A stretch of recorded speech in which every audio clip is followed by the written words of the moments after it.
Capítulo 8 da emancipação da alma.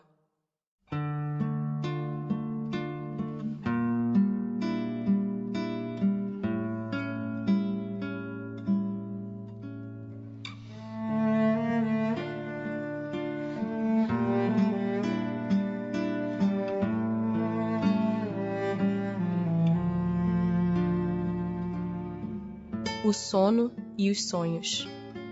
O espírito encarnado permanece de bom grado no seu envoltório corporal? É como se perguntasses se ao encarcerado agrada o cárcere. O espírito encarnado aspira constantemente à sua libertação e tanto mais deseja ver-se livre do seu invólucro, quanto mais grosseiro é este. Durante o sono, a alma repousa como o corpo? Não. O espírito jamais está inativo. Durante o sono, relaxam-se os laços que o prendem ao corpo. E não precisando este então da sua presença, ele se lança pelo espaço e entra em relação mais direta com os outros espíritos. Como podemos julgar da liberdade do espírito durante o sono? Pelos sonhos. Quando o corpo repousa, acredita-o, tem o espírito mais faculdades do que no estado de vigília. Lembra-se do passado e algumas vezes prevê o futuro. Adquire maior potencialidade e pode pôr-se em comunicação com os demais espíritos, quer deste mundo, quer do outro. Dizes frequentemente: tive um sonho extravagante, um sonho horrível, mas absolutamente inverossímil. Enganas-te. É, em geral, uma recordação dos lugares e das coisas que viste ou que verás em outra existência ou em outra ocasião. Estando entorpecido o corpo, o espírito trata de quebrar seus grilhões e de investigar no passado ou no futuro.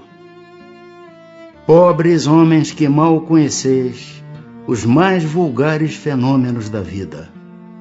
Julgai-vos muito sábios, e as coisas mais comezinhas vos confundem. Nada sabeis responder a estas perguntas que todas as crianças formulam. Que fazemos quando dormimos? Que são os sonhos? O sono liberta a alma parcialmente do corpo. Quando dorme, o homem se acha por algum tempo no estado em que fica permanentemente depois que morre. Tiveram sonos inteligentes os espíritos que, desencarnando, logo se desligam da matéria. Esses espíritos, quando dormem, vão para junto dos seres que lhes são superiores. Com estes viajam, conversam e se instruem. Trabalham mesmo em obras que se lhes deparam concluídas quando volvem morrendo na terra ao mundo espiritual. Ainda esta circunstância é de molde a vos ensinar que não deveis temer a morte, pois que todos os dias morreis, como disse um santo. Isto pelo que concerne aos espíritos elevados. Pelo que respeita ao grande número de homens que, morrendo, têm que passar longas horas na perturbação, na incerteza de que tantos já vos falaram, esses vão, enquanto dormem, ou a mundos inferiores à terra, onde os chamam velhas afeições, ou em busca de gozos quiçá mais baixos do que os em que aqui tanto se deleitam. Vão beber doutrinas ainda mais vis, mais ignóbeis, mais funestas do que as que professam entre vós. E o que gera simpatia na terra é o fato de sentir-se o homem, ao despertar, ligado pelo coração àquelas com quem acaba de passar 8 ou 9 horas de ventura ou de prazer. Também as antipatias invencíveis se explicam pelo fato de sentirmos em nosso íntimo que os entes com quem antipatizamos têm uma consciência diversa da nossa. Conhecemo-los sem nunca os termos visto com os olhos. É ainda o que explica a indiferença de muitos homens. Não cuidam de conquistar novos amigos, por saberem que muitos têm que os amam e lhes querem. Numa palavra, o sono influi mais do que supondes na vossa vida. Graças ao sono, os espíritos encarnados estão sempre em relação com o mundo dos espíritos. Por isso é que os espíritos superiores assentem sem grande repugnância em encarnar entre vós. Quis Deus que, tendo de estar em contato com o vício, pudessem eles ir retemperar-se na fonte do bem, a fim de igualmente não falirem quando se propõem a instruir os outros. O sono é a porta que Deus lhes abriu, para que possam ir ter com seus amigos do céu. É o recreio depois do trabalho, enquanto esperam a grande libertação, a libertação final que os restituirá ao meio que lhes é próprio. O sonho é a lembrança do que o espírito viu durante o sono. Notai, porém, que nem sempre sonhais. Que quer isso dizer? Que nem sempre vos lembrais do que vistes, ou de tudo o que haveis visto enquanto dormieis? É que não tendes, então, a alma no pleno desenvolvimento de suas faculdades. Muitas vezes, apenas vos fica a lembrança da perturbação que o vosso espírito experimenta à sua partida ou no seu regresso, acrescida da que resulta do que fizestes ou do que vos preocupa quando despertos. A não ser assim, como explicaríeis os sonhos absurdos que tanto os sábios quanto as mais humildes e simples criaturas têm?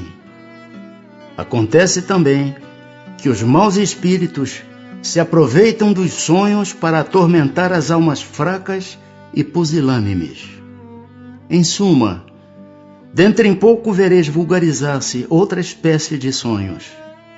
Conquanto tão antiga como a de que vimos falando, vós a desconheceis. Refiro-me aos sonhos de Joana, ao de Jacó, aos dos profetas judeus e aos de alguns adivinhos indianos. São recordações guardadas por almas que se desprendem quase inteiramente do corpo, recordações dessa segunda vida a que ainda há pouco aludíamos. Tratai de distinguir essas duas espécies de sonhos, nos de que vos lembrais. Do contrário, cairíeis em contradições e em erros funestos à vossa fé. Por que não nos lembramos sempre dos sonhos? Em o que chamas sono, só há o repouso do corpo, visto que o espírito está constantemente em atividade. Recobra durante o sono um pouco da sua liberdade e se corresponde com os que lhe são caros, quer neste mundo, quer em outros. Mas como é pesada e grosseira a matéria que o compõe, o corpo dificilmente conserva as impressões que o espírito recebeu, porque a este não chegaram por intermédio dos órgãos corporais. Que se deve pensar das significações atribuídas aos sonhos? Os sonhos não são verdadeiros como entendem os pseudos adivinhos. Pois for absurdo crer-se que sonhar com tal coisa anuncia tal outra.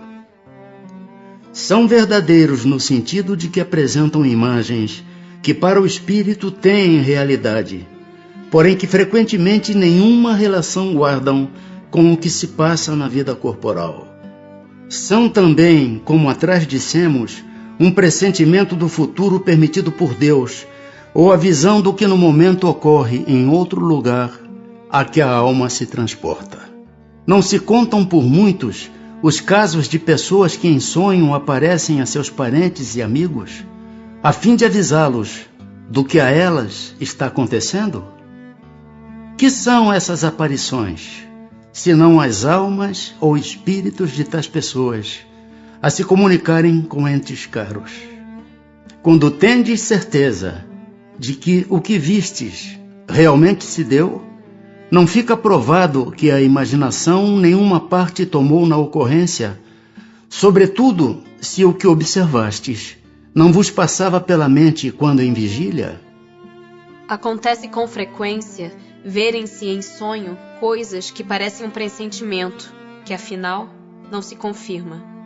A que se deve atribuir isto? Pode suceder que tais pressentimentos venham a confirmar-se apenas para o espírito. Quer dizer que este viu aquilo que desejava, foi ao seu encontro. É preciso não esquecer que durante o sono, a alma está mais ou menos sob a influência da matéria e que, por consequência, nunca se liberta completamente de suas ideias terrenas, donde resulta que as preocupações do estado de vigília podem dar ao que se vê a aparência do que se deseja ou do que se teme. A isto é que em verdade cabe chamar-se efeito da imaginação. Sempre que uma ideia nos preocupa fortemente, tudo o que vemos se nos mostra ligado a essa ideia. Quando em sonho vemos pessoas vivas, muito nossas conhecidas, a praticarem atos de que absolutamente não cogitam, não é isso por efeito de imaginação? De que absolutamente não cogitam, dizes. Que sabes a tal respeito? Os espíritos dessas pessoas vêm visitar o teu, como o teu os vai visitar, sem que saibas sempre ou em que eles pensam. Demais, não é raro atribuir-lhes, de acordo com o que desejais, a pessoas que conheceis, ou que se deu ou se está dando em outras existências. É necessário o sono completo para a emancipação do espírito? Não. Basta que os sentidos entrem em torpor, para que o espírito recobre a sua liberdade. Para se emancipar, ele se aproveita de todos os instantes de trégua que o corpo lhe concede. Desde que haja prostração das forças vitais, o espírito se desprende, tornando-se tanto mais livre quanto mais fraco for o corpo. E qual a razão de ouvirmos, algumas vezes em nós mesmos, palavras pronunciadas distintamente e que nenhum nexo tem com o que nos preocupa? É fato. Ouvis até mesmo frases inteiras, principalmente quando os sentidos começam a entorpecer-se. É quase sempre fraco eco do que diz um espírito que convosco se quer comunicar. Doutras vezes, num estado que ainda não é bem o do adormecimento, estando com os olhos fechados, vemos imagens distintas, figuras cujas mínimas particularidades percebemos. Que há aí? Efeito de visão ou de imaginação? Estando entorpecido o corpo, o espírito trata de desprender-se.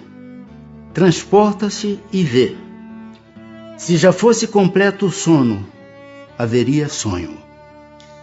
Dá-se também que durante o sono, ou quando nos achamos apenas ligeiramente adormecidos, acodem-nos ideias que nos parecem excelentes e que se nos apagam da memória apesar dos esforços que façamos para retê-las.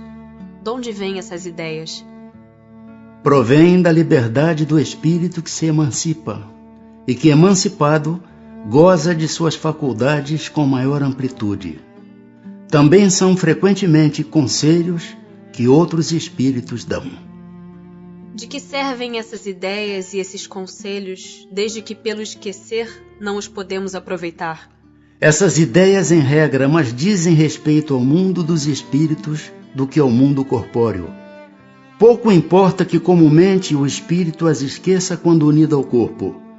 Na ocasião oportuna, voltar-lhe-ão como inspiração de momento. Estando desprendido da matéria e atuando como espírito, sabe o espírito encarnado qual será a época de sua morte? Acontece pressenti-la. Também sucede ter plena consciência dessa época, o que dá lugar a que, em estado de vigília, tenha a intuição do fato. Por isso é que algumas pessoas preveem com grande exatidão a data em que virão a morrer. Pode a atividade do espírito durante o repouso ou o sono corporal fatigar o corpo? Pode, pois que o espírito se acha preso ao corpo qual balão cativo ao poste. Assim como as sacudiduras do balão abalam o poste, a atividade do espírito reage sobre o corpo e pode fatigá-lo. Visitas espíritas entre pessoas vivas. Do princípio da emancipação da alma, parece decorrer que temos duas existências simultâneas, a do corpo, que nos permite a vida de relação ostensiva, e a da alma, que nos proporciona a vida de relação oculta. É assim? No estado de emancipação, prima a vida da alma. Contudo, não há verdadeiramente duas existências. São antes duas fases de uma só existência, porquanto o homem não vive duplamente. Podem duas pessoas que se conhecem visitar-se durante o sono? Certo. E muitos que julgam não se conhecerem costumam reunir-se e falar-se. Podes ter, sem que o suspeites, amigos em outro país. É tão habitual o fato de irdes encontrar-vos durante o sono com amigos e parentes, com os que conheceis e que vos podem ser úteis, que quase todas as noites fazeis essas visitas. Que utilidade podem elas ter se as esquecemos? De ordinário, ao despertardes, guardais a intuição desse fato, do qual se originam certas ideias que vos vêm espontaneamente, sem que possais explicar como vos acudiram. São ideias que adquiristes nessas confabulações. Pode o homem, pela sua vontade, provocar as visitas espíritas? Pode, por exemplo, dizer, quando está para dormir: quero esta noite encontrar-me em espírito com fulano, quero falar-lhe para dizer isto. O que se dá é o seguinte: adormecendo o homem, seu espírito desperta, e muitas vezes nada disposto se mostra a fazer o que o homem resolvera, porque a vida deste pouco interessa ao seu espírito uma vez desprendido da matéria. Isto com relação a homens já bastante elevados espiritualmente. Os outros passam de modo muito diverso a fase espiritual de sua existência terrena. Entregam-se às paixões que os escravizaram ou se mantêm inativos. Pode, pois, suceder tais sejam os motivos que a isso o induzem, que o espírito vá visitar aqueles com quem deseja encontrar-se. Mas não constitui razão para que semelhante coisa se verifique, o simples fato de ele o querer quando desperto. Podem espíritos encarnados reunir-se em certo número e formar assembleias? Sem dúvida alguma. Os laços antigos ou recentes da amizade costumam reunir desse modo diversos espíritos que se sentem felizes de estar juntos. Uma pessoa que julgasse morto um de seus amigos, sem que tal fosse a realidade, poderia encontrar-se com ele em espírito e verificar que continuava vivo? E, dado o fato, poderia ao despertar ter dele a intuição? Como espírito, a pessoa que figuras pode ver o seu amigo e conhecer-lhe a sorte. Se lhe não houver sido imposto por prova, crer na morte desse amigo poderá ter um pressentimento da sua existência, como poderá tê-lo de sua morte. Transmissão oculta do pensamento. Que é o que dá causa a que uma ideia, a de uma descoberta, por exemplo, surja em muitos pontos ao mesmo tempo? Já dissemos que durante o sono os espíritos se comunicam entre si. Ora bem, quando se dá o despertar, o espírito se lembra do que aprendeu e o homem julga ser isso um invento de sua autoria. Assim é que muitos podem simultaneamente descobrir a mesma coisa. Quando dizes que uma ideia paira no ar, usais de uma figura de linguagem mais exata do que supondes. Todos, sem o suspeitarem, contribuem para propagá-la. Podem os espíritos comunicar-se, estando completamente despertos os corpos? O espírito não se acha encerrado no corpo como numa caixa. Irradia por todos os lados. Segue-se que pode comunicar-se com outros espíritos, mesmo em estado de vigília, se bem que mais dificilmente. Como se explica que duas pessoas perfeitamente acordadas tenham instantaneamente a mesma ideia? São dois espíritos simpáticos que se comunicam e veem reciprocamente seus pensamentos respectivos, embora sem estarem adormecidos os corpos. Letargia, catalepsia, mortes aparentes. Os letárgicos e os catalépticos, em geral, veem e ouvem o que em derredor se diz e faz, sem que possam exprimir que estão vendo e ouvindo. É pelos olhos e pelos ouvidos que têm essas percepções? Não, pelo espírito. O espírito tem consciência de si, mas não pode comunicar-se. Por quê? Porque a isso se opõe o estado do corpo. E esse estado especial dos órgãos vos prova que no homem há alguma coisa mais do que o corpo, pois que então o corpo já não funciona, e no entanto o espírito se mostra ativo. Na letargia, pode o espírito separar-se inteiramente do corpo, de modo a imprimir-lhe todas as aparências da morte e voltar depois a habitá-lo? Na letargia, o corpo não está morto, porquanto há funções que continuam a executar-se. Sua vitalidade se encontra em estado latente como na crisálida, porém não aniquilada. Ora, enquanto o corpo vive, o espírito se lhe acha ligado, em se rompendo por efeito da morte real e pela desagregação dos órgãos, os laços que prendem um ao outro, integral se torna a separação, e o espírito não volta mais ao seu envoltório. Desde que um homem aparentemente morto volve à vida, é que não era completa a morte. Por meio de cuidados dispensados a tempo, podem reatar-se laços prestes a se desfazerem e restituir-se à vida um ser que definitivamente morreria se não fosse socorrido? Sem dúvida, e todos os dias tendes a prova disso. O magnetismo, em tais casos, constitui muitas vezes poderoso meio de ação, porque restitui ao corpo o fluido vital, que lhe falta para manter o funcionamento dos órgãos. Sonambulismo. O sonambulismo natural tem alguma relação com os sonhos? Como explicá-lo? É um estado de independência do espírito mais completo do que no sonho. Estado em que maior amplitude adquirem suas faculdades. A alma tem então percepções de que não dispõe no sonho, que é um estado de sonambulismo imperfeito. No sonambulismo, o espírito está na posse plena de si mesmo.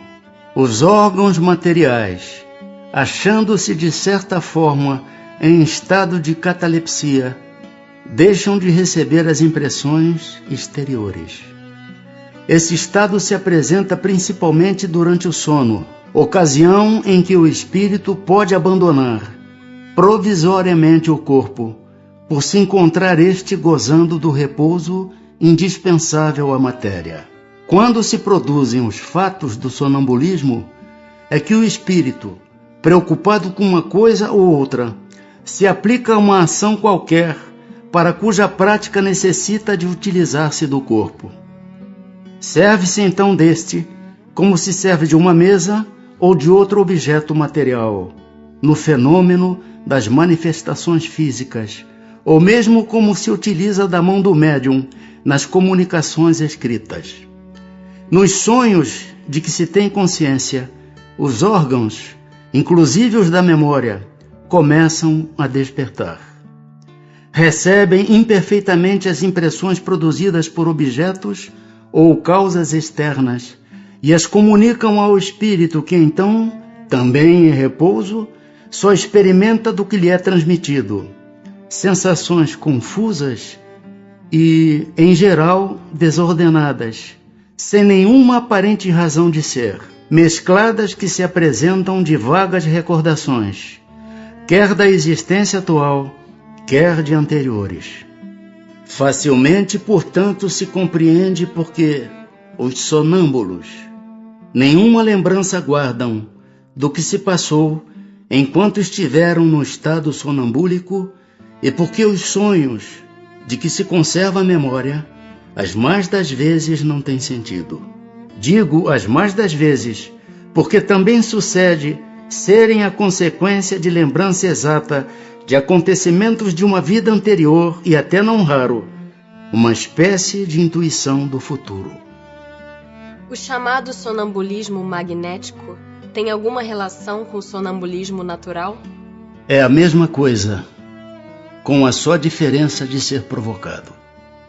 De que natureza é o agente que se chama fluido magnético?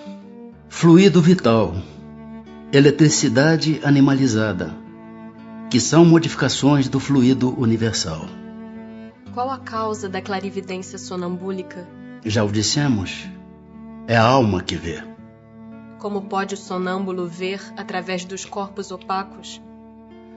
Não há corpos opacos, senão para os vossos grosseiros órgãos.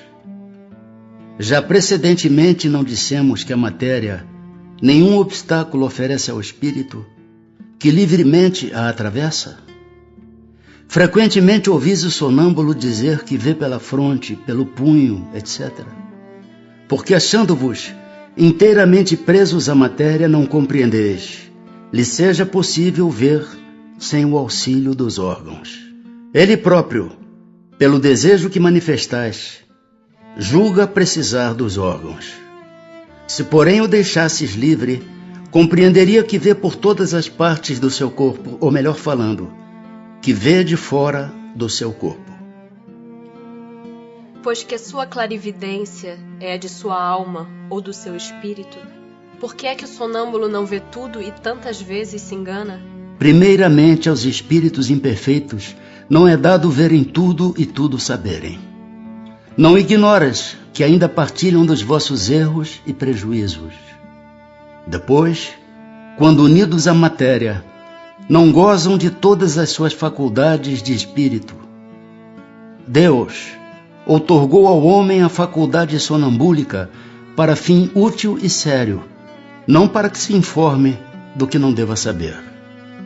Eis porque os sonâmbulos nem tudo podem dizer. Qual a origem das ideias inatas do sonâmbulo? E como pode falar com exatidão de coisas que ignora quando desperto, de coisas que estão mesmo acima de sua capacidade intelectual? É que o sonâmbulo possui mais conhecimentos do que aqueles que lhe supões. Apenas tais conhecimentos dormitam, porque por demasiado imperfeito, seu invólucro corporal não lhe consente rememorá-lo. Que é, afinal, um sonâmbulo? Espírito como nós, e que se encontra encarnado na matéria para cumprir a sua missão, despertando dessa letargia quando cai em estado sonambúlico. Já vos temos dito repetidamente que vivemos muitas vezes. Esta mudança é que ao sonâmbulo, como a qualquer espírito, ocasiona a perda material do que haja aprendido em precedente existência. Entrando no estado a que chamas crise, lembra-se do que sabe, mas sempre de modo incompleto. Sabe, mas não poderia dizer de onde lhe vem o que sabe, nem como possui os conhecimentos que revela. Passada a crise, toda a recordação se apaga e ele volve à obscuridade. Como se explica a visão à distância em certos sonâmbulos? Durante o sono, a alma não se transporta, o mesmo se dá no sonambulismo. O desenvolvimento maior ou menor da clarividência sonambúlica depende da organização física ou só da natureza do espírito encarnado? De uma e outra. Há disposições físicas que permitem ao espírito desprender-se mais ou menos facilmente da matéria. As faculdades de que goza o sonâmbulo são as que tem o espírito depois da morte? Somente até certo ponto, pois cumpre-se atenda à influência da matéria, a que ainda se acha ligado. Pode o sonâmbulo ver os outros espíritos? A maioria deles os vê muito bem, dependendo do grau e da natureza da lucidez de cada um. É muito comum, porém, não perceberem no primeiro momento que estão vendo espíritos e os tomarem por seres corpóreos. Isso acontece principalmente aos que, nada conhecendo do espiritismo, ainda não compreendem a essência dos espíritos. O fato os espanta e fá-los supor que tem diante da vista seres terrenos. O sonâmbulo que vê à distância, vê do ponto em que se acha o seu corpo ou do em que está a sua alma? Por que esta pergunta? Desde que sabes ser a alma quem vê e não o corpo. Posto que o que se dá nos fenômenos sonambúlicos é que a alma se transporta, como pode o sonâmbulo experimentar no corpo as sensações do frio e do calor existentes no lugar onde se acha sua alma, muitas vezes bem distante do seu invólucro? A alma, em tais casos, não tem deixado inteiramente o corpo. Conserva-se-lhe presa pelo laço que os liga e que então desempenha o papel de condutor das sensações. Quando duas pessoas se comunicam de uma cidade para outra por meio da eletricidade, esta constitui o laço que lhes liga os pensamentos. Daí vem que confabulam como se estivessem ao lado uma da outra. O uso que um sonâmbulo faz da sua faculdade influi no estado do seu espírito depois da morte? Muito. Como o bom ou mau uso que o homem faz de todas as faculdades com que Deus o dotou. Êxtase. Que diferença há entre o êxtase e o sonambulismo? O êxtase é um sonambulismo mais apurado. A alma do estático ainda é mais independente. O espírito do estático penetra realmente nos mundos superiores? Vê esses mundos e compreende a felicidade dos que os habitam, donde lhe nasce o desejo de lá permanecer. Há, porém, mundos inacessíveis aos espíritos que ainda não estão bastante purificados. Quando o estático manifesta o desejo de deixar a terra, fala sinceramente, não o retém o instinto de conservação? Isso depende do grau de purificação do espírito. Se verifica que a sua futura situação será melhor do que a sua vida presente, esforça-se por desatar os laços que o prendem à terra. Se deixasse o estático entregue a si mesmo, poderia sua alma abandonar definitivamente o corpo? Perfeitamente. Poderia morrer. Por isso é que preciso se torna chamá-lo a voltar, apelando para tudo o que o prende a este mundo, fazendo-lhe sobretudo compreender que a maneira mais certa de não ficar lá, onde vê que seria feliz, consistiria em partir a cadeia que o tem preso ao planeta terreno. Pretendendo que lhe é dado ver coisas que evidentemente são produto de uma imaginação que as crenças e prejuízos terrestres impressionaram, não será justo concluir-se que nem tudo o que o estático vê é real? O que o estático vê é real para ele. Mas como seu espírito se conserva sempre debaixo da influência das ideias terrenas, pode acontecer que veja seu modo, ou melhor, que exprima o que vê numa linguagem moldada pelos preconceitos e ideias de que se acha imbuído. Ou então, pelos vossos preconceitos e ideias, a fim de ser mais bem compreendido. Neste sentido, principalmente, é que lhe sucede errar. Que confiança se pode depositar nas revelações dos estáticos? O estático está sujeito a enganar-se muito frequentemente, sobretudo quando pretende penetrar no que deva continuar a ser mistério para o homem.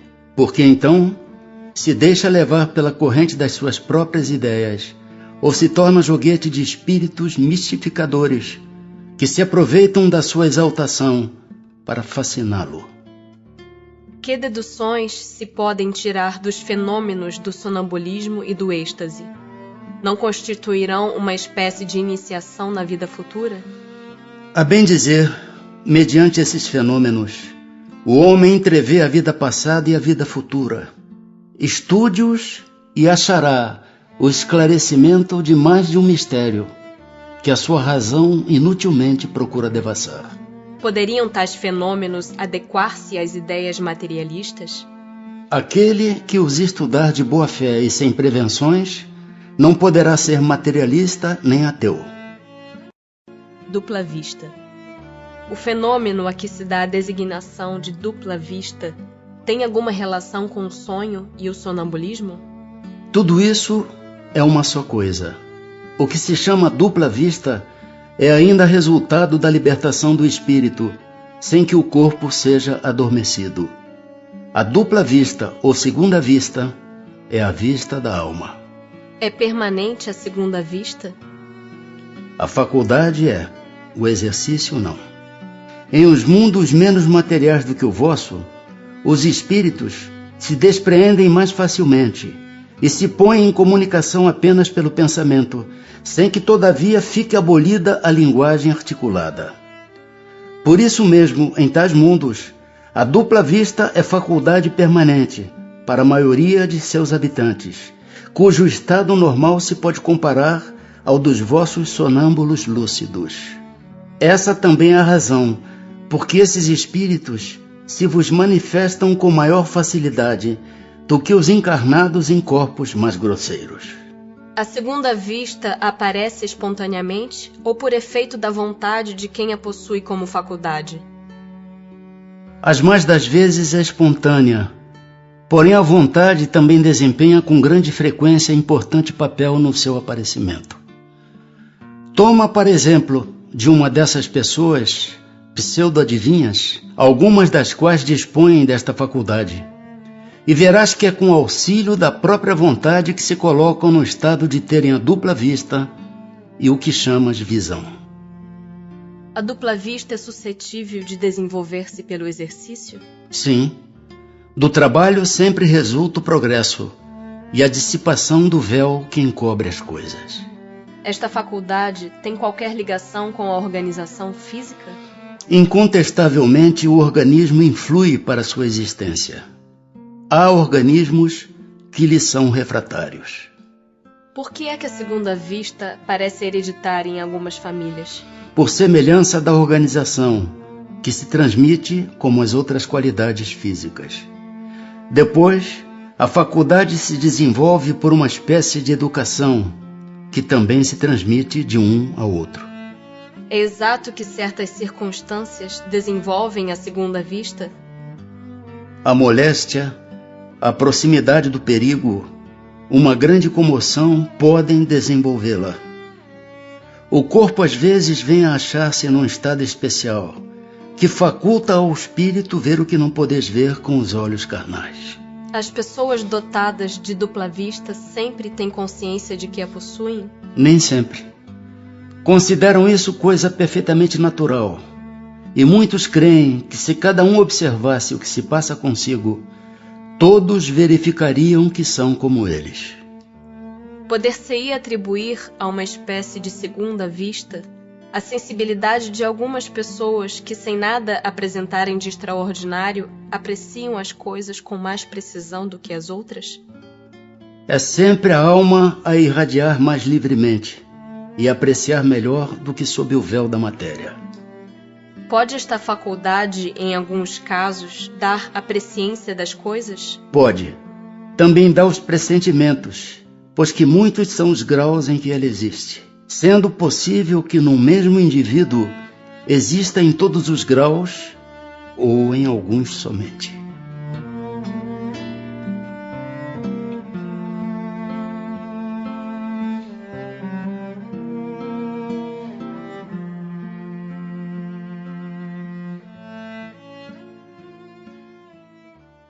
Capítulo 9. Da intervenção dos espíritos no mundo corporal.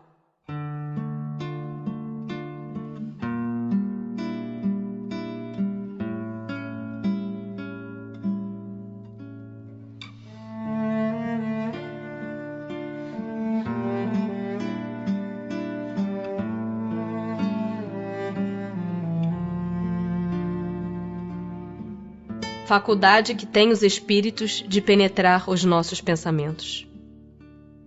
Veem os espíritos tudo o que fazemos? Podem ver, pois que constantemente vos rodeiam. Cada um, porém, só vê aquilo a que dá atenção. Não se ocupam com o que lhes é indiferente. Podem os espíritos conhecer os nossos mais secretos pensamentos? Muitas vezes chegam a conhecer o que desejarias ocultar de vós mesmos. Nem atos nem pensamentos se lhes podem dissimular. Assim, mais fácil nos seria ocultar de uma pessoa viva qualquer coisa do que a esconder dessa mesma pessoa depois de morta? Certamente. Quando vos julgais muito ocultos, é comum terdes ao vosso lado uma multidão de espíritos que vos observam. Que pensam de nós os espíritos que nos cercam e observam? Depende. Os levianos riem das pequenas partidas que vos pregam e zombam das vossas impaciências. Os espíritos sérios se compadecem dos vossos reveses e procuram ajudar-vos. Influência oculta dos espíritos em nossos pensamentos e atos. Influem os espíritos em nossos pensamentos e em nossos atos? Muito mais do que imaginais. Influem a tal ponto que de ordinário são eles que vos dirigem. De par com os pensamentos que nos são próprios, outros haverá que nos sejam sugeridos? Vossa alma é um espírito que pensa. Não ignorais que frequentemente muitos pensamentos vos acodem a um tempo sobre o mesmo assunto, e não raro contrários uns aos outros? Pois bem, no conjunto deles estão sempre de mistura os vossos com os nossos. Daí a incerteza em que vos vedes. É que tendes em vós duas ideias a se combaterem. Como havemos de distinguir os pensamentos que nos são próprios dos que nos são sugeridos? Quando um pensamento vos é sugerido, tendes a impressão de que alguém vos fala. Geralmente os pensamentos próprios são os que acodem em primeiro lugar. Afinal, não vos é de grande interesse estabelecer essa distinção. Muitas vezes é útil que não saibais fazê-la. Não a fazendo, obra o homem com mais liberdade. Se se decide pelo bem, é voluntariamente que o pratica. Se toma o mau caminho, maior será a sua responsabilidade. É sempre dentro de si que os homens inteligentes e de gênio tiram suas ideias? Algumas vezes, essas ideias vêm do seu próprio espírito. Porém, de outras muitas, lhes são sugeridas por espíritos que o julgam capazes de compreendê-las e dignos de vulgarizá-las. Quando tais homens não as acham em si mesmos, apelam para a inspiração. Fazem assim, sem o suspeitarem, uma verdadeira evocação. Diz-se comumente ser sempre bom o primeiro impulso. É exato? Pode ser bom ou mau, conforme a natureza do espírito encarnado. É sempre bom naquele que atende às boas inspirações. Como distinguirmos se um pensamento sugerido procede de um bom espírito ou de um espírito mau? Estudai o caso. Os bons espíritos só para o bem aconselham.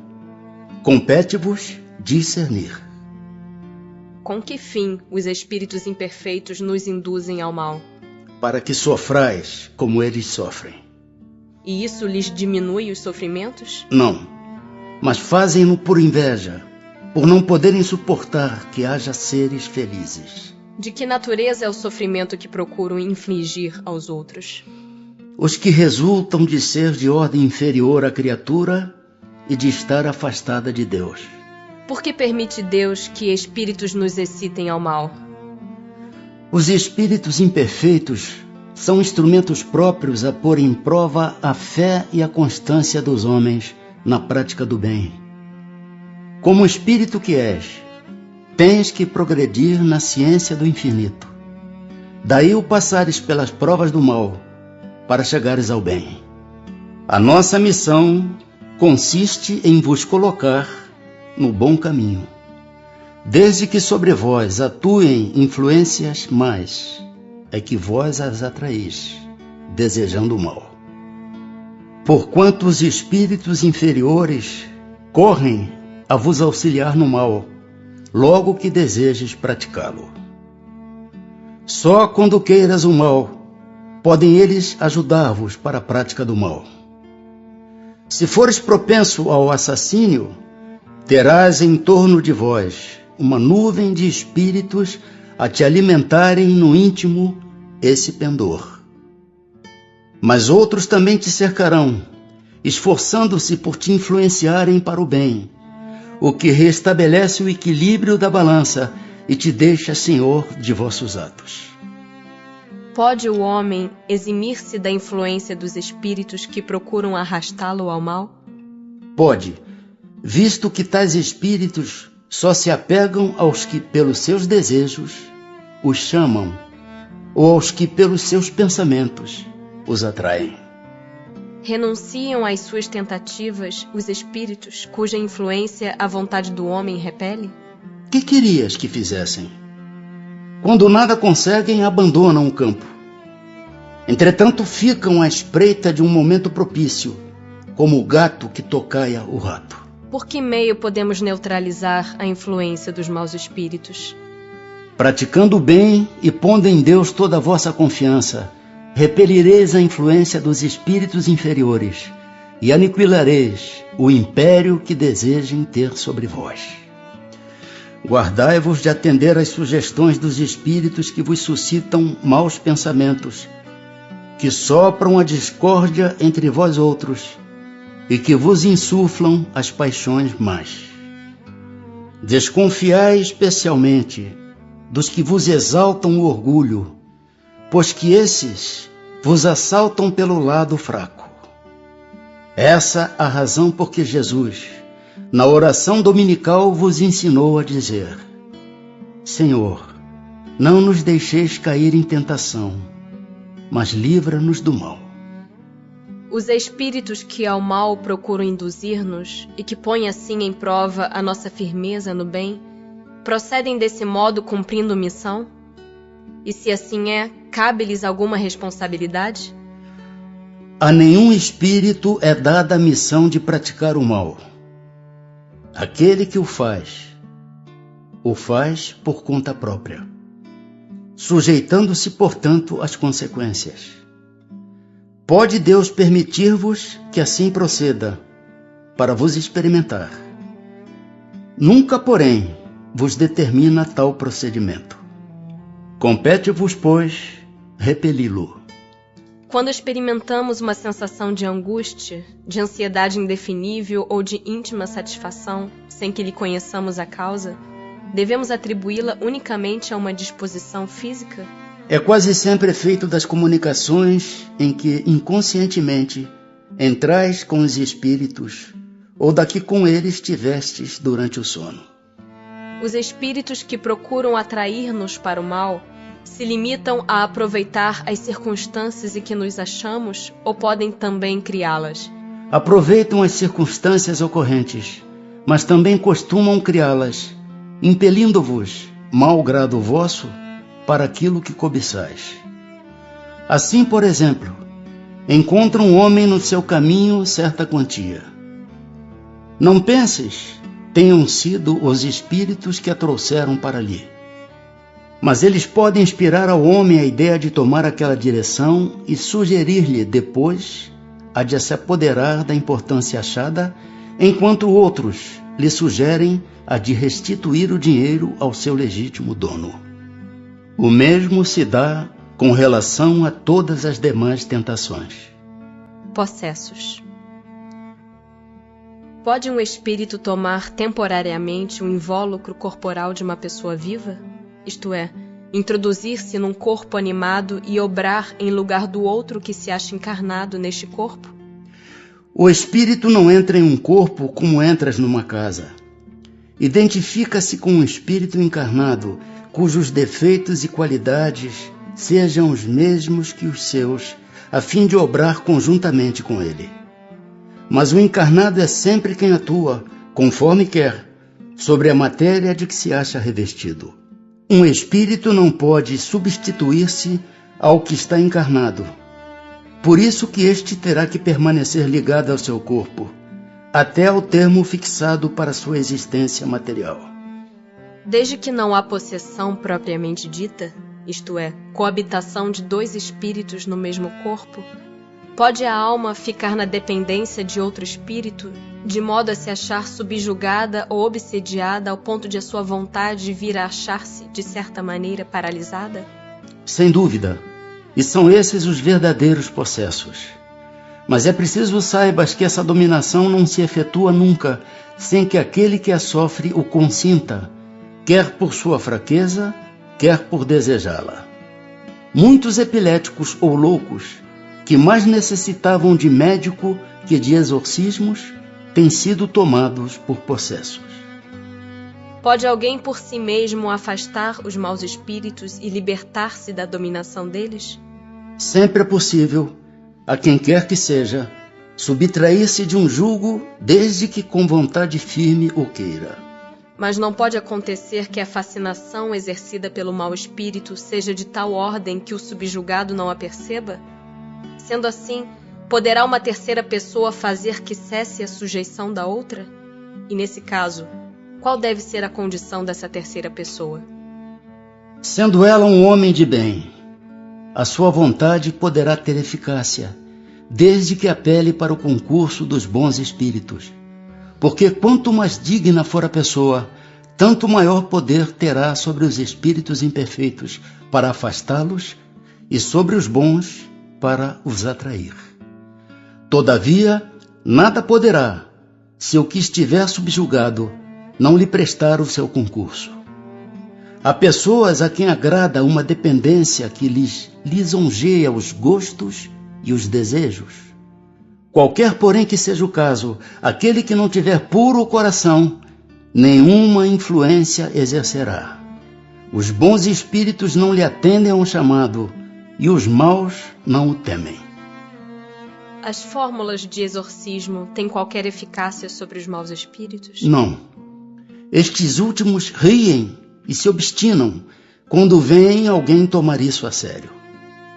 Pessoas há, animadas de boas intenções e que, nada obstante, não deixam de ser obsediadas. Qual então o melhor meio de nos livrarmos dos espíritos obsessores? Cansar-lhes a paciência. Nenhum valor lhes dar as sugestões. Mostrar-lhes que perdem o tempo. Em vendo que nada conseguem, afastam-se. A prece é meio eficiente para a cura da obsessão? A prece é em tudo um poderoso auxílio. Mas crede que não basta que alguém murmure algumas palavras para que obtenha o que deseja. Deus assiste os que obram, não os que se limitam a pedir. É, pois, indispensável que o obsidiado faça por sua parte o que se torne necessário para destruir em si mesmo a causa da atração dos maus espíritos. Que se deve pensar da expulsão dos demônios mencionada no Evangelho? Depende da interpretação que se lhe dê. Se chamais demônio ao mau espírito, que domine um indivíduo, desde que se lhe destrua a influência, ele terá sido verdadeiramente expulso. Se ao demônio atribuirdes a causa de uma enfermidade, quando a houverdes curado, direis com acerto que expulsastes o demônio. Uma coisa pode ser verdadeira ou falsa, conforme o sentido que empresteis às palavras. As maiores verdades estão sujeitas a parecer absurdos, uma vez que se atenda apenas à forma ou que se considere como realidade a alegoria. Compreendei bem isto, e não o esqueçais nunca, pois que se presta a uma aplicação geral. Convulsionários. Desempenham os espíritos algum papel nos fenômenos que se dão com os indivíduos chamados convulsionários? Sim, e muito importante, bem como o magnetismo, que é a causa originária de tais fenômenos. O charlatanismo, porém, os tem a miúde explorado e exagerado, de sorte ao lançá-los ao ridículo. De que natureza são, em geral, os espíritos que concorrem para a produção desta espécie de fenômenos? Pouco elevada. Supondes que espíritos superiores se deleitem com tais coisas? Como é que sucede estender-se subitamente a toda uma população o estado anormal dos convulsionários e dos que sofrem de crises nervosas? Efeito de simpatia. As disposições morais se comunicam muito facilmente em certos casos. Não és tão alheio aos efeitos magnéticos que não compreendas isto e a parte que alguns espíritos naturalmente tomam no fato, por simpatia com aqueles que os provocam. Qual a causa da insensibilidade física que se observa em alguns convulsionários, assim como em outros indivíduos submetidos às mais atrozes torturas? Em alguns, é exclusivamente efeito do magnetismo, que atua sobre o sistema nervoso, do mesmo modo que certas substâncias. Em outros, a exaltação do pensamento embota a sensibilidade. Dir-se-ia que nestes, a vida se retirou do corpo para se concentrar toda no espírito. Não sabeis que quando o espírito está vivamente preocupado com uma coisa, o corpo nada sente, nada vê e nada ouve?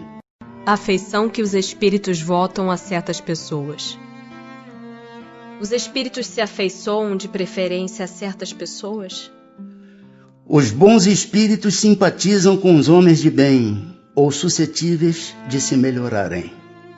Os espíritos inferiores com os homens viciosos, ou que podem tornar-se tais. Daí suas afeições, como consequência da conformidade dos sentimentos. É exclusivamente moral a afeição que os espíritos votam a certas pessoas? A verdadeira afeição nada tem de carnal. Mas quando um espírito se apega a uma pessoa, nem sempre o faz só por afeição. A estima que essa pessoa lhe inspira pode agregar-se uma reminiscência das paixões humanas. Interessam-se os espíritos pelas nossas desgraças e pela nossa prosperidade? Afligem-se os que nos querem bem com os males que padecemos durante a vida? Os bons espíritos fazem todo o bem que lhes é possível e se sentem ditosos com as vossas alegrias. Afligem-se com os vossos males, quando os não suportais com resignação, porque nenhum benefício então tirais deles, assemelhando-vos em tais casos ao doente que rejeita a beberragem amarga que o há de curar. Dentre os nossos males, de que natureza são os de que mais se afligem os espíritos por nossa causa? Serão os males físicos ou os morais? O vosso egoísmo e a dureza dos vossos corações. Daí decorre tudo mais. Riem-se de todos esses males imaginários que nascem do orgulho e da ambição. Rejubilam com os que redundam na abreviação do tempo das vossas provas. Os parentes e amigos que nos precederam na outra vida, maior simpatia nos votam do que os espíritos que nos são estranhos? Sem dúvida, e quase sempre vos protegem como espíritos, de acordo com o poder de que dispõem. São sensíveis à afeição que lhes conservamos? Muito sensíveis, mas esquecem-se daqueles que os esquecem. Anjos da guarda, espíritos protetores, familiares ou simpáticos. Há espíritos que se liguem em particular a um indivíduo para protegê-lo? Há o irmão espiritual, o que chamais o bom espírito ou o bom gênio. Que se deve entender por anjo de guarda ou anjo guardião? O espírito protetor, pertencente a uma ordem elevada. Qual a missão do espírito protetor? A de um pai com relação aos filhos. A de guiar o seu protegido pela senda do bem, auxiliá-lo com seus conselhos, consolá-lo nas suas aflições, levantar-lhe o ânimo nas provas da vida. O espírito protetor se dedica ao indivíduo desde o seu nascimento? Desde o nascimento até a morte, e muitas vezes o acompanha na vida espírita depois da morte, e mesmo através de muitas existências corpóreas, que mais não são do que fases curtíssimas da vida do espírito. É voluntária ou obrigatória a missão do espírito protetor? O espírito fica obrigado a vos assistir, uma vez que aceitou esse encargo. Cabe-lhe, porém, o direito de escolher seres que lhe sejam simpáticos. Para alguns, é um prazer. Para outros, missão ou dever. Renuncia o espírito a proteger outros indivíduos? Não, mas protege-os menos exclusivamente. O espírito protetor fica fatalmente preso à criatura confiada à sua guarda? Frequentemente sucede que alguns espíritos deixam suas posições de protetores para desempenhar diversas missões, mas nesse caso, outros os substituem. Poderá dar-se que o espírito protetor abandone o seu protegido por se lhe mostrar este rebelde aos conselhos? Afasta-se quando vê que seus conselhos são inúteis e que mais forte é no seu protegido a decisão de submeter-se à influência dos espíritos inferiores. Mas não o abandona completamente e sempre se faz ouvir. É então o homem quem tapa os ouvidos. O protetor volta, desde que este o chame. Instruções dos Espíritos. São Luís, Santo Agostinho. É uma doutrina esta dos anjos guardiães, que pelo seu encanto e doçura deverá converter os mais incrédulos.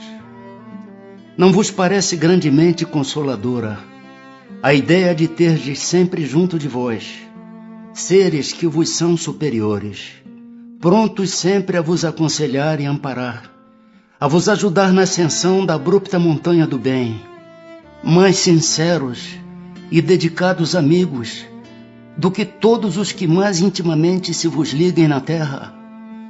Eles se acham ao vosso lado por ordem de Deus. Foi Deus quem aí os colocou, e aí permanecendo por amor de Deus, desempenham bela, porém penosa missão. Sim, onde quer que estejais, estarão convosco. Nem nos cárceres, nem nos hospitais, nem nos lugares de devassidão, nem na solidão, estáis separados desses amigos a quem não podeis ver, mas cujo brando influxo vossa alma sente, ao mesmo tempo que lhes ouve os ponderados conselhos. Ah, se conhecesses bem esta verdade, quanto vos ajudaria nos momentos de crise, quanto vos livraria dos maus espíritos. Mas, ó, quantas vezes no dia solene não se verá esse anjo constrangido a vos observar? Não te aconselhei isto? Entretanto não o fizeste. Não te mostrei o abismo? Contudo nele te precipitaste. Não fiz ecoar na tua consciência a voz da verdade. Preferiste, no entanto, seguir os conselhos da mentira. Ó, interrogai os vossos anjos guardiães. Estabelecei entre eles e vós essa terna intimidade que reina entre os melhores amigos. Não penseis em lhes ocultar nada, pois que eles têm o olhar de Deus e não podeis enganá-los. Pensai no futuro, procurai adiantar-vos na vida presente.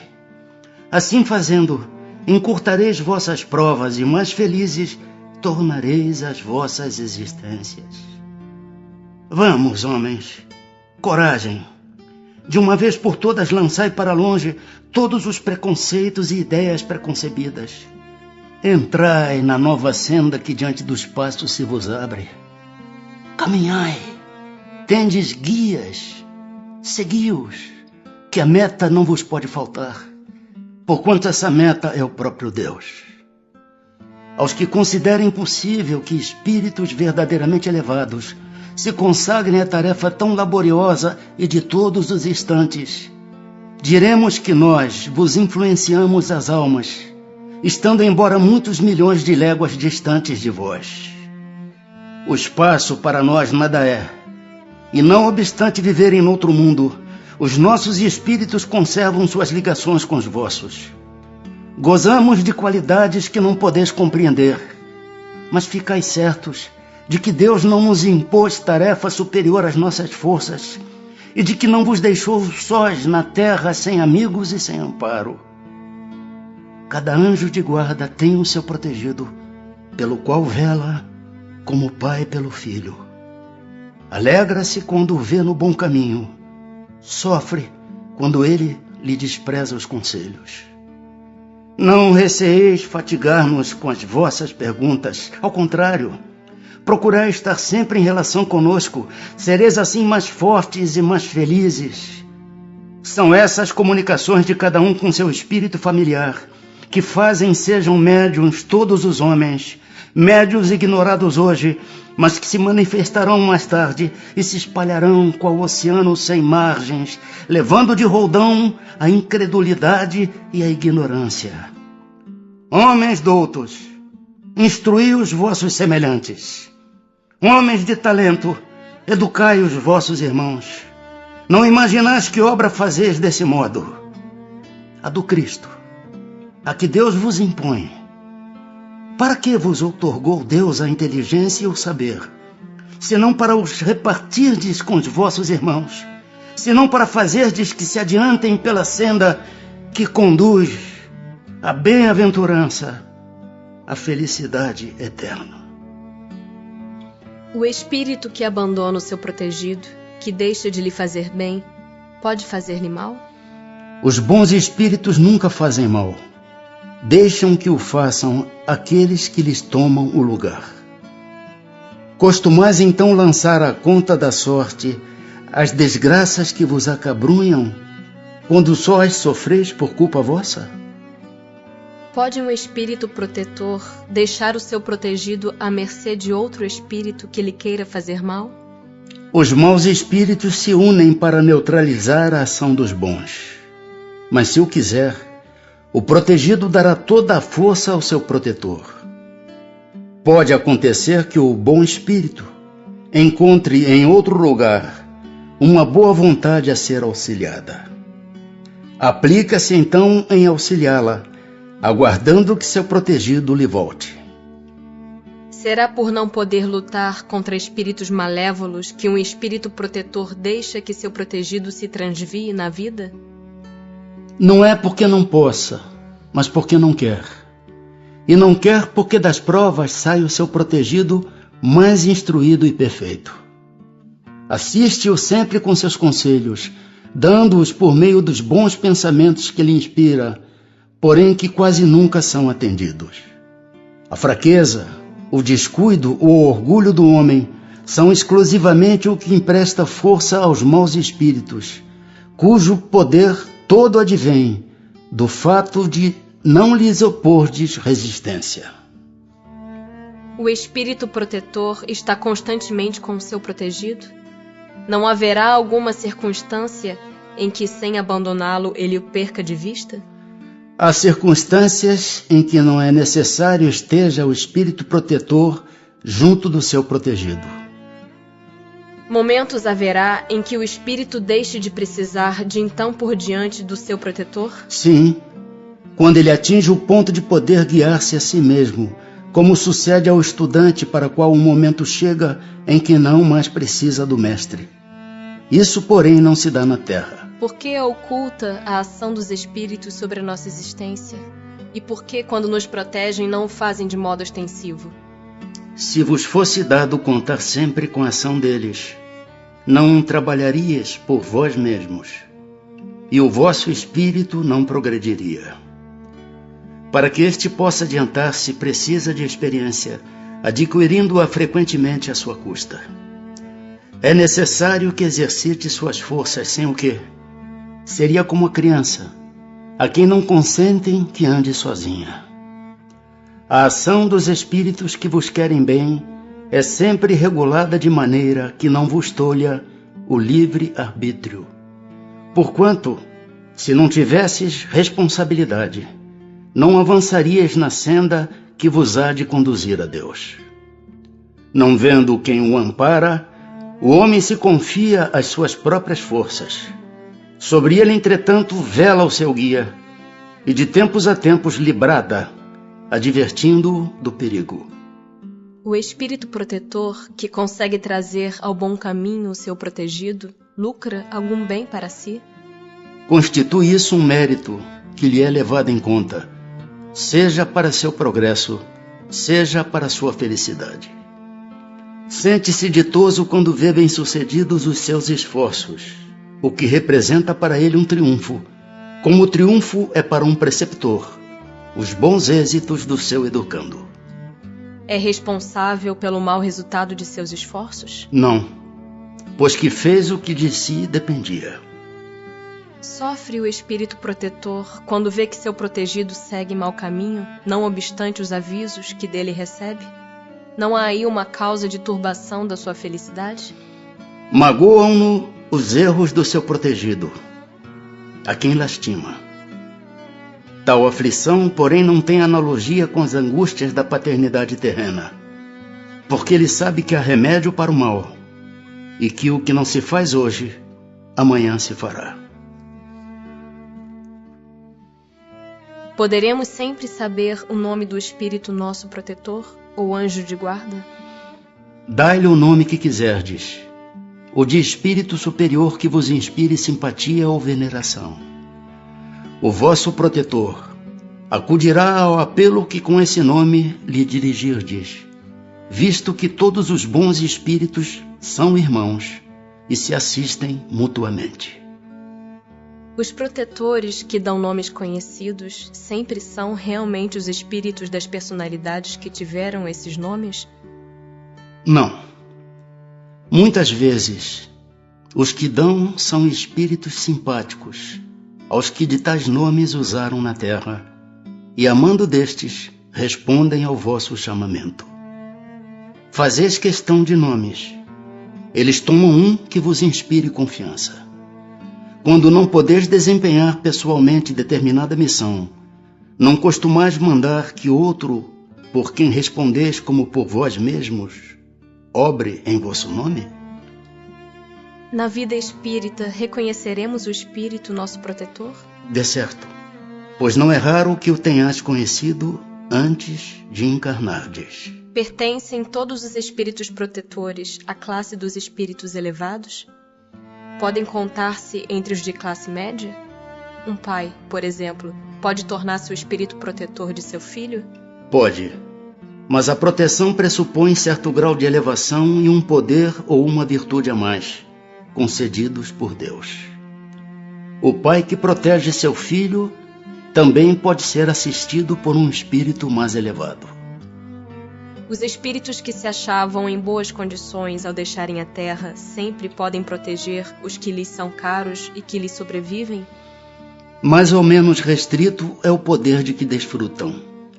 A situação em que se encontram nem sempre lhes permite inteira liberdade de ação. Quando em estado de selvageria ou de inferioridade moral, têm os homens igualmente seus espíritos protetores? E assim sendo, esses espíritos são de ordem tão elevada quanto a dos espíritos protetores de homens muito adiantados? Todo homem tem um espírito que por ele vela, mas as missões são relativas ao fim que visam. Não dás a uma criança que está aprendendo a ler um professor de filosofia? O progresso do espírito familiar guarda a relação com o do espírito protegido. Tendo um espírito que vela por vós, podeis tornar-vos a vosso turno o protetor de outro que vos seja inferior, e os progressos que este realize com o auxílio que lhe dispensardes contribuirão para o vosso adiantamento. Deus não exige do espírito mais do que comportem a sua natureza e o grau de elevação a que já chegou. Quando o pai que vela pelo filho reencarna, continua a velar por ele? Isso é mais difícil. Contudo, de certo modo o faz, pedindo num instante de despreendimento a um espírito simpático que o assista nessa missão. Demais, os espíritos só aceitam missões que possam desempenhar até o fim. Encarnado mormente em mundo onde a existência é material, o espírito se acha muito sujeito ao corpo para poder dedicar-se inteiramente a outro espírito, isto é, para poder assisti-lo pessoalmente. Tanto assim que os que ainda não se elevaram bastante são também assistidos por outros que lhes estão acima, de tal sorte que se por qualquer motivo um venha a faltar, outro lhe supre a falta. A cada indivíduo achar-se-á ligado, além do espírito protetor, um mau espírito, com o fim de impeli-lo ao erro e de lhe proporcionar ocasiões de lutar entre o bem e o mal? Ligado não é o termo. É certo que os maus espíritos procuram desviar do bom caminho o homem, quando se lhes depara a ocasião. Sempre, porém, que um deles se liga a um indivíduo, o faz por si mesmo, porque conta ser atendido. Há então luta entre o bom e o mal, vencendo aquele por quem o homem se deixe influenciar. Podemos ter muitos espíritos protetores? Todo homem conta sempre espíritos mais ou menos elevados que com ele simpatizam, que lhe dedicam afeto e por ele se interessam, como também tem junto de si outros que o assistem no mal. Os espíritos que conosco simpatizam atuam em cumprimento de missão? Não raro desempenham missão temporária, porém as mais das vezes são apenas atraídos pela identidade de pensamentos e sentimentos, assim para o bem como para o mal. Parece lícito deduzir-se daí que os espíritos a quem somos simpáticos podem ser bons ou maus, não? Sim, qualquer que seja o seu caráter, o homem sempre encontra espíritos que com ele simpatizem. Os espíritos familiares são os mesmos a quem chamamos espíritos simpáticos ou espíritos protetores? Há gradações na proteção e na simpatia. Dai a eles os nomes que quiserdes. O espírito familiar é antes o amigo da casa. Que se há de pensar dessas pessoas que se ligam a certos indivíduos para levá-los à perdição ou para guiá-los pelo bom caminho? Efetivamente, certas pessoas exercem sobre outras uma espécie de fascinação que parece irresistível. Quando isso se dá no sentido do mal, são maus espíritos, de que outros espíritos também maus se servem para subjugá-las. Deus permite que tal coisa ocorra, para vos experimentar. Poderiam os nossos bons e maus gênios encarnar a fim de mais de perto nos acompanharem na vida? Isso às vezes se dá. Porém, o que mais frequentemente se verifica é encarregarem dessa missão outros espíritos encarnados que lhes são simpáticos. Haverá espíritos que se liguem a uma família inteira para protegê-la? Alguns espíritos se ligam aos membros de uma determinada família, que vivem juntos e unidos pela afeição. Mas não acrediteis em espíritos protetores do orgulho das raças. Assim como são atraídos pela simpatia para certos indivíduos, são-no igualmente os espíritos, por motivos particulares, para as reuniões de indivíduos? Os espíritos preferem estar no meio dos que se lhes assemelham. Acham-se aí mais à vontade e mais certos de serem ouvidos. É pelas suas tendências que o homem atrai os espíritos. Isso, quer esteja só, quer faça parte de um todo coletivo, como uma sociedade, uma cidade ou um povo.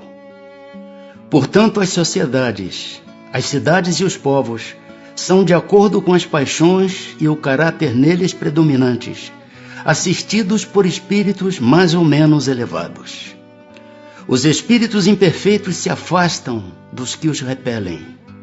Segue-se que o aperfeiçoamento moral das coletividades, como o dos indivíduos, tende a afastar os maus espíritos e atrair os bons, que estimulam e alimentam nelas o sentimento do bem, como outros lhes podem alimentar as paixões grosseiras.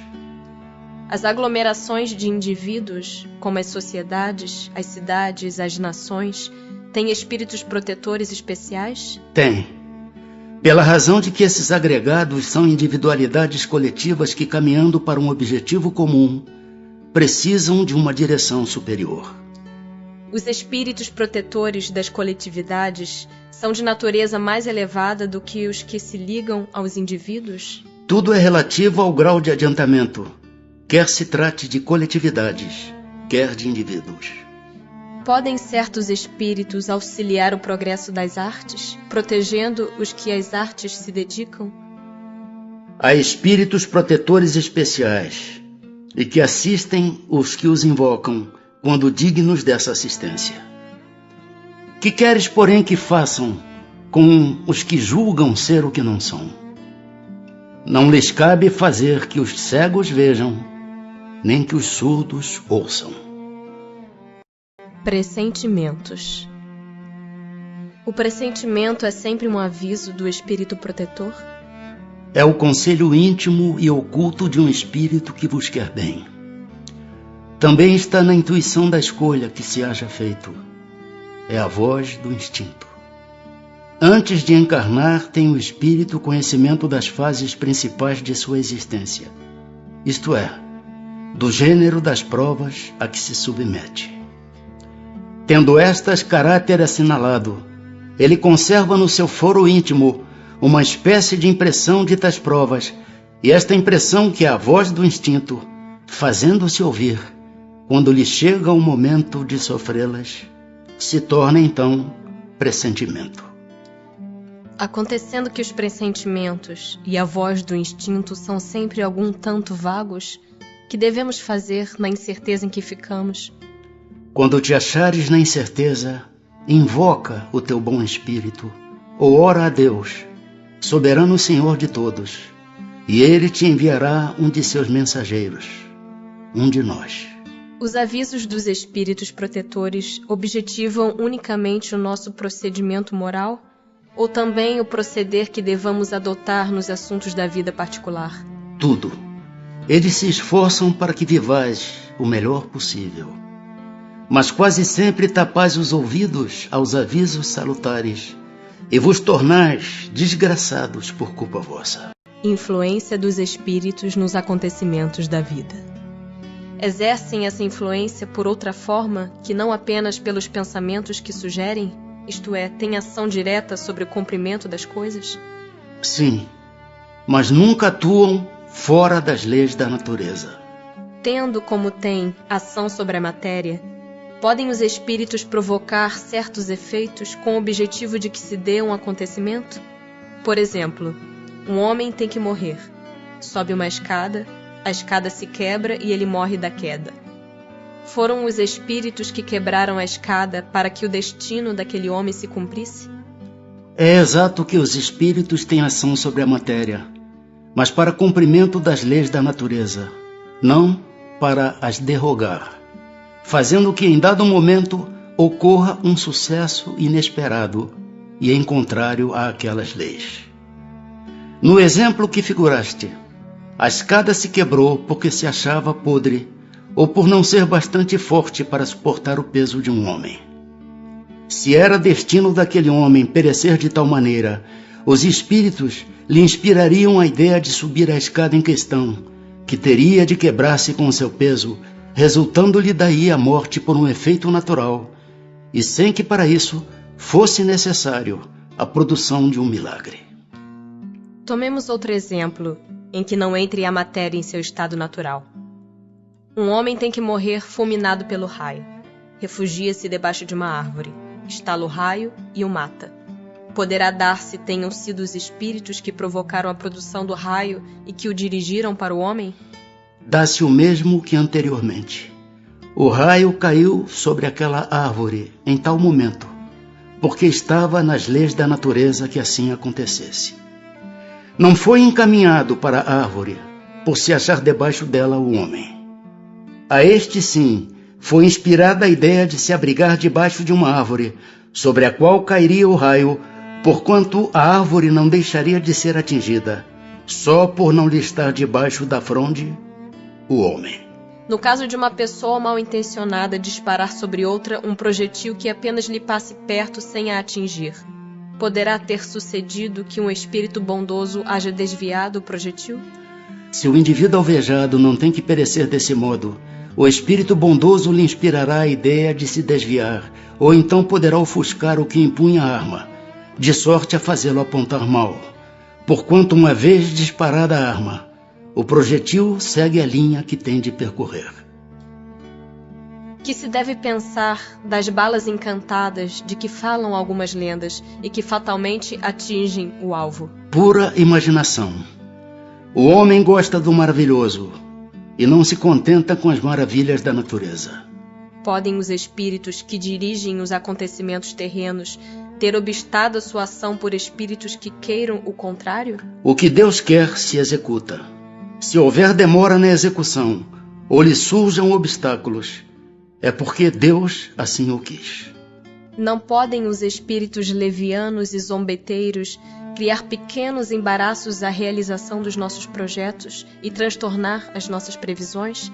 Serão eles, numa palavra, os causadores do que chamamos pequenas misérias da vida humana? Eles se comprazem em vos causar aborrecimentos que representam para vós provas destinadas a exercitar a vossa paciência. Cansam-se, porém, quando veem que nada conseguem. Entretanto, não seria justo nem acertado imputar-lhes todas as decepções que experimentais e de que sois os principais culpados pela vossa irreflexão. Fica certo de que se a tua louça se quebra, é mais por descuido teu do que por culpa dos espíritos. Destes, os que provocam contrariedades obram impelidos por animosidade pessoal ou assim procedem contra qualquer, sem motivo determinado, por pura malícia? Por uma e outra coisa. Às vezes, os que assim vos molestam são inimigos que granjeastes nesta ou em precedente existência. Doutras vezes, nenhum motivo há. Extingue-se com a vida corpórea a malevolência dos seres que nos fizeram mal na terra? Muitas vezes reconhecem a injustiça com que procederam e o mal que causaram. Mas também não é raro que continuem a perseguir-vos, cheios de animosidade, se Deus o permitir, por ainda vos experimentar. Pode-se pôr termo a isso? Por que meio? Podeis, orando por eles e lhes retribuindo o mal com bem, acabarão compreendendo a injustiça do proceder deles. Demais, se souberdes colocar-vos acima de suas maquinações, deixar-vos-ão por verificarem que nada lucram. Têm os espíritos o poder de afastar de certas pessoas os males e de favorecê-las com a prosperidade? De todo não, porquanto há males que estão nos decretos da providência. Amenizam-vos, porém, as dores, dando-vos paciência e resignação. Ficai igualmente sabendo que de vós depende, muitas vezes, poupar-vos aos males ou, quando menos, atenuá-los. A inteligência, Deus vô-la outorgou, para que dela vos servais. E é principalmente por meio da vossa inteligência que os espíritos vos auxiliam, sugerindo-vos ideias propícias ao vosso bem. Mas não assistem senão os que sabem assistir-se a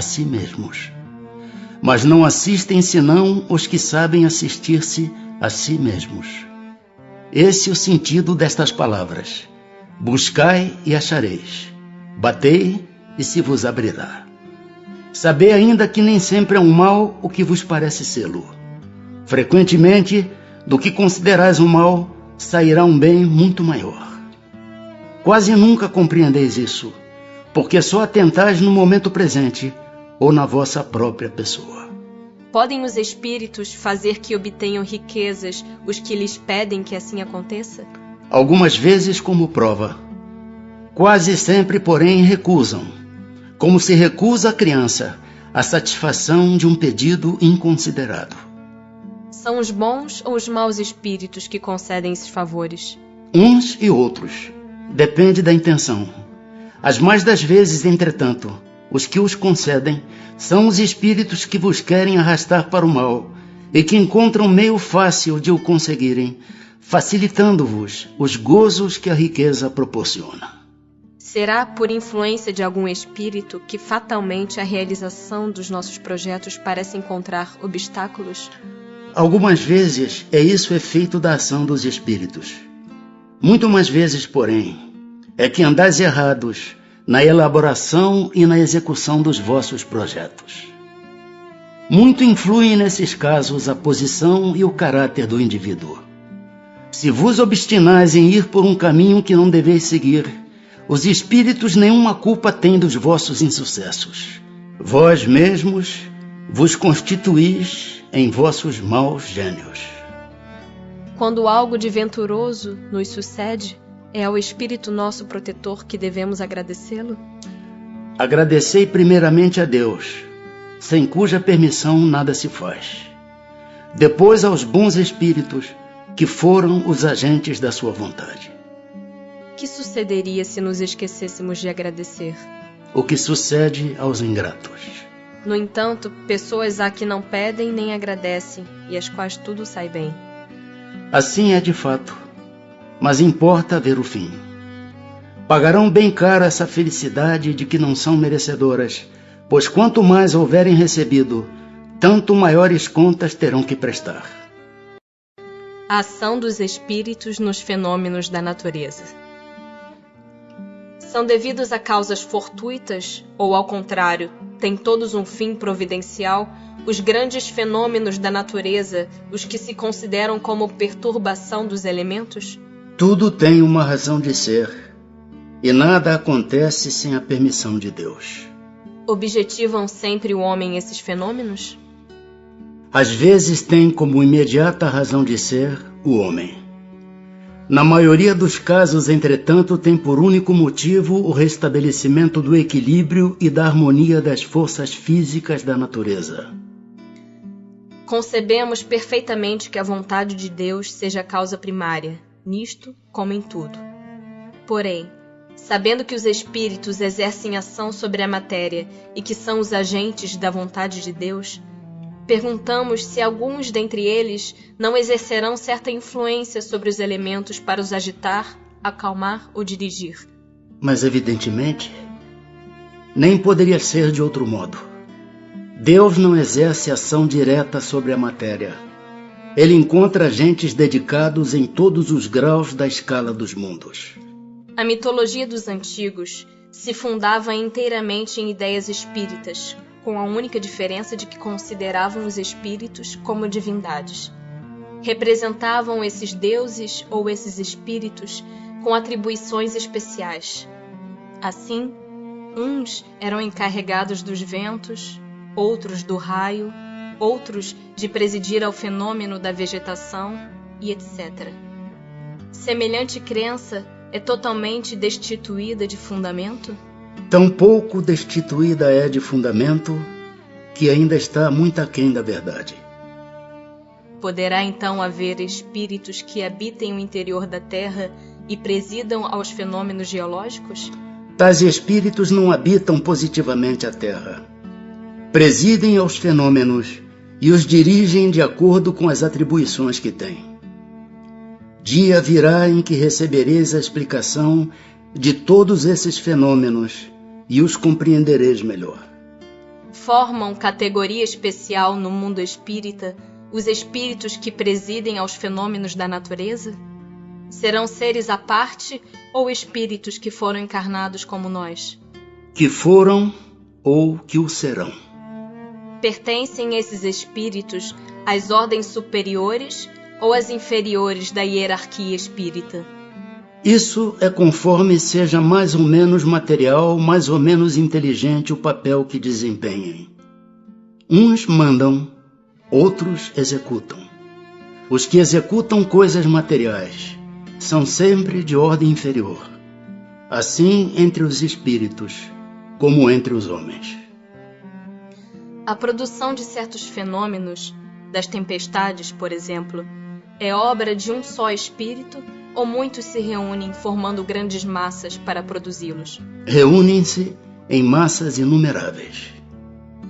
Os espíritos que exercem ação nos fenômenos da natureza operam com conhecimento de causa, usando do livre-arbítrio, ou por efeito de instintivo ou irrefletido impulso? Uns sim, outros não. Estabeleçamos uma comparação. Considera essas miríades de animais que, pouco a pouco, fazem emergir do mar ilhas e arquipélagos. Julgas que não há aí um fim providencial e que essa transformação da superfície do globo não seja necessária a harmonia geral? Entretanto, são animais de ínfima ordem que executam essas obras, provendo as suas necessidades e sem suspeitarem de que são instrumentos de Deus. Pois bem, do mesmo modo os espíritos mais atrasados oferecem utilidade ao conjunto, enquanto se ensaiam para a vida, antes que tenham plena consciência de seus atos e estejam no gozo pleno do livre-arbítrio, atuam em certos fenômenos de que inconscientemente se constituem os agentes. Primeiramente, executam. Mais tarde, quando suas inteligências já houverem alcançado um certo desenvolvimento, ordenarão e dirigirão as coisas do mundo material.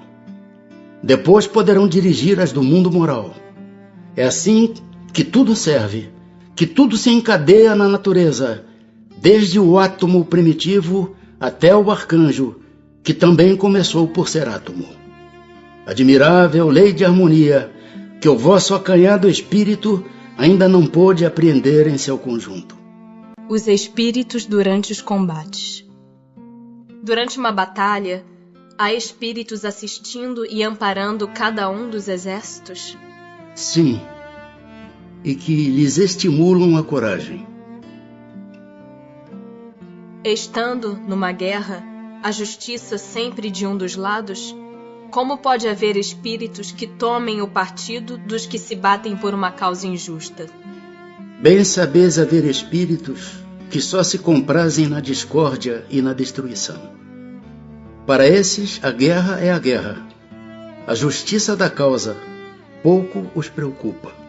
Podem alguns espíritos influenciar o general na concepção de seus planos de campanha? Sem dúvida alguma, podem influenciá-lo nesse sentido, como com relação a todas as concepções. Poderiam maus espíritos suscitar-lhe planos errôneos com o fim de levá-lo à derrota? Podem, mas não tem ele o livre-arbítrio? Se não tiver critério bastante para distinguir uma ideia falsa, sofrerá as consequências, e melhor faria se obedecesse, em vez de comandar. Pode alguma vez o general ser guiado por uma espécie de dupla vista, por uma visão intuitiva que lhe mostre de antemão o resultado de seus planos? Isso se dá frequentemente com um homem de gênio. É o que ele chama inspiração, e o que faz com que ele obre com uma espécie de certeza. Essa inspiração lhe vem dos espíritos que o dirigem, os quais se aproveitam das faculdades de que o vêm dotado. No tumulto dos combates, que se passa com os espíritos dos que sucumbem? Continuam, após a morte, a interessar-se pela batalha? Alguns continuam a interessar-se, outros se afastam. Após a morte, os espíritos que, como vivos, se guerreavam, continuam a considerar-se inimigos e se conservam encarniçados uns contra os outros? Nessas ocasiões, o espírito nunca está calmo.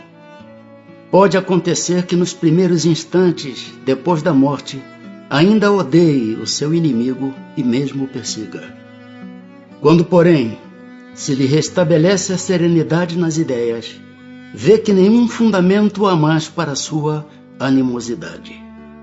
Contudo, não é impossível que dela guarde vestígios mais ou menos fortes, conforme o seu caráter. Continua a ouvir o rumor da batalha? Perfeitamente. O espírito que, como espectador, assiste calmamente a um combate, observa o ato de separar-se a alma do corpo? Como é que esse fenômeno se lhe apresenta à observação? Raras são as mortes verdadeiramente instantâneas. Na maioria dos casos, o espírito cujo corpo acaba de ser mortalmente ferido não tem consciência imediata desse fato. Somente quando ele começa a reconhecer a nova condição em que se acha, é que os assistentes podem distingui-lo a mover-se ao lado do cadáver. Parece isso tão natural que nenhum efeito desagradável lhe causa a vista do corpo morto. Tendo-se a vida toda concentrado no espírito, só ele prende a atenção dos outros. É com ele que estes conversam, ou a ele é que fazem determinações. Pactos. Algo de verdade haverá nos pactos com os maus espíritos? Não há pactos. Há, porém, naturezas más que simpatizam com os maus espíritos. Por exemplo, queres atormentar o teu vizinho e não sabes como has de fazer. Chamas então por espíritos inferiores que, como tu, só querem o mal, e que, para te ajudarem, exigem que também os sirvas em seus maus desígnios. Mas não se segue que o teu vizinho não possa livrar-se deles por meio de uma conjuração oposta e pela ação da sua vontade. Aquele que intenta praticar uma ação má, pelo simples fato de alimentar essa intenção, chama em seu auxílio maus espíritos, aos quais fica então obrigado a servir, porque dele também precisam esses espíritos para o mal que queiram fazer. Nisto apenas é que consiste o pacto. Qual o sentido das lendas fantásticas em que figuram indivíduos que teriam vendido suas almas a Satanás para obterem certos favores? Todas as fábulas encerram um ensinamento e um sentido moral. O vosso erro consiste em tomá-las ao pé da letra. Isso a que te referes é uma alegoria que se pode explicar desta maneira. Aquele que chama em seu auxílio os espíritos, para deles obter riquezas ou qualquer outro favor, rebela-se contra a providência, renuncia à missão que recebeu e às provas que lhe cumpre suportar neste mundo. Sofrerá na vida futura as consequências desse ato. Não quer isto dizer que sua alma fique para sempre condenada à desgraça. Mas desde que, em lugar de se desprender da matéria, nela cada vez se enterra mais, não terá no mundo dos espíritos a satisfação de que haja gozado na terra, até que tenha resgatado a sua falta por meio de novas provas, talvez maiores e mais penosas. Coloca-se por amor dos gozos materiais, na dependência dos espíritos impuros. Estabelece-se assim, tacitamente entre estes e o delinquente, um pacto que o leva à sua perda, mas que lhe será sempre fácil romper, se o quiser firmemente, granjeando a assistência dos bons espíritos. Poder oculto. Talismãs. Feiticeiros. Pode um homem mau, com o auxílio de um mau espírito que lhe seja dedicado, fazer mal ao seu próximo? Não. Deus não o permitiria. Que se deve pensar da crença no poder que certas pessoas teriam de enfeitiçar? Algumas pessoas dispõem de grande força magnética, de que podem fazer mau uso, se maus forem seus próprios espíritos, caso em que possível se torna serem secundados por outros espíritos maus. Não creais, porém, num pretenso poder mágico que só existe na imaginação de criaturas supersticiosas, ignorantes das verdadeiras leis da natureza. Os fatos que citam como prova da existência desse poder são fatos naturais, mal observados e, sobretudo, mal compreendidos. Que efeito podem produzir as fórmulas e práticas mediante as quais pessoas há que pretendem dispor do concurso dos espíritos? O efeito de torná-las ridículas, se procedem de boa fé. No caso contrário, são tratantes que merecem castigo. Todas as fórmulas são mera charlatanaria. Não há palavra sacramental nenhuma, nenhum sinal cabalístico, nem talismã, que tenha qualquer ação sobre os espíritos, porquanto estes só são atraídos pelo pensamento e não pelas coisas materiais. Mas não é exato que alguns espíritos têm ditado, eles próprios, fórmulas cabalísticas? Efetivamente, espíritos há que indicam sinais, palavras estranhas ou prescrevem a prática de atos por meio dos quais se fazem os chamados conjuros. Mas ficais certos de que são espíritos que de vós outros escarnecem e zombam da vossa credulidade. Não pode aquele que, com ou sem razão, confia no que chama a virtude de um talismã, atrair um espírito por efeito mesmo dessa confiança, visto que então o que atua é o pensamento, não passando o talismã de um sinal que apenas lhe auxilia a concentração? É verdade, mas da pureza da intenção e da elevação dos sentimentos depende a natureza do espírito que é atraído. Ora, muito raramente, aquele que seja bastante simplório para acreditar na virtude de um talismã deixará de colimar um fim mais material do que moral. Qualquer, porém, que seja o caso, essa crença denuncia uma inferioridade e uma fraqueza de ideias que favorecem a ação dos espíritos imperfeitos e escarninhos. Que sentido se deve dar ao qualificativo de feiticeiro? Aqueles a quem chamais feiticeiros são pessoas que, quando de boa fé, gozam de certas faculdades como sejam a força magnética ou a dupla vista. Então, como fazem coisas geralmente incompreensíveis, são tidas por dotadas de um poder sobrenatural. Os vossos sábios não têm passado muitas vezes por feiticeiros aos olhos dos ignorantes? Tem algumas pessoas verdadeiramente o poder de curar pelo simples contato? A força magnética pode chegar até aí, quando secundada pela pureza dos sentimentos e por um ardente desejo de fazer o bem, porque então os bons espíritos lhe vêm em auxílio. Cumpre, porém, desconfiar da maneira pela qual contam as coisas pessoas muito crédulas e muito entusiastas, sempre dispostas a considerar maravilhoso o que há de mais simples e mais natural.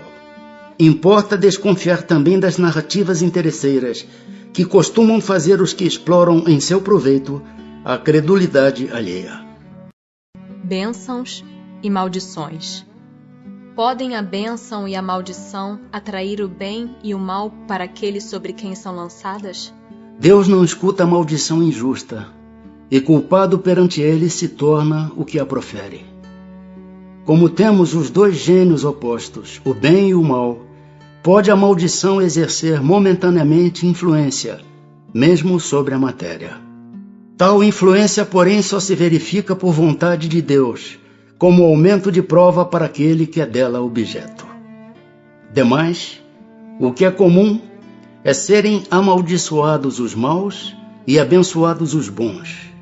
Jamais a bênção e a maldição podem desviar da senda da justiça a providência, que nunca fere o maldito, senão quando mal, e cuja proteção não acoberta senão aquele que a merece.